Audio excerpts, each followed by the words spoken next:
मोअज़्ज़ज़ सामीन गिरामी कदर, सीरतुन्नबी के अहम बाब ग़ज़वा मोता के हवाले से, जंग मोता के हवाले से चंद गुज़ारिशात को आपके सामने रख रहे थे।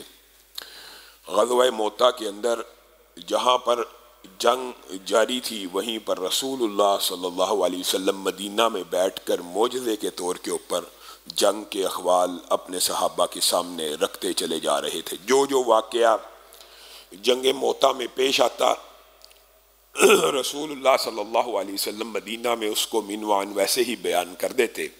और ये दलाइल नबूवत में से और मौजज़ात के बाब में से और नबूवत की एक बहुत बड़ी दलील है कि रसूलुल्लाह सल्लल्लाहु अलैहि वसल्लम को अल्लाह चाहे तो दूर की खबर, कल की खबर कि यहाँ पे फ़लाँ काफ़र मरेगा, यहाँ पे फ़लाँ काफ़र मरेगा, क़यामत तक की अखबार, क़यामत तक के वाक़यात बतला दे।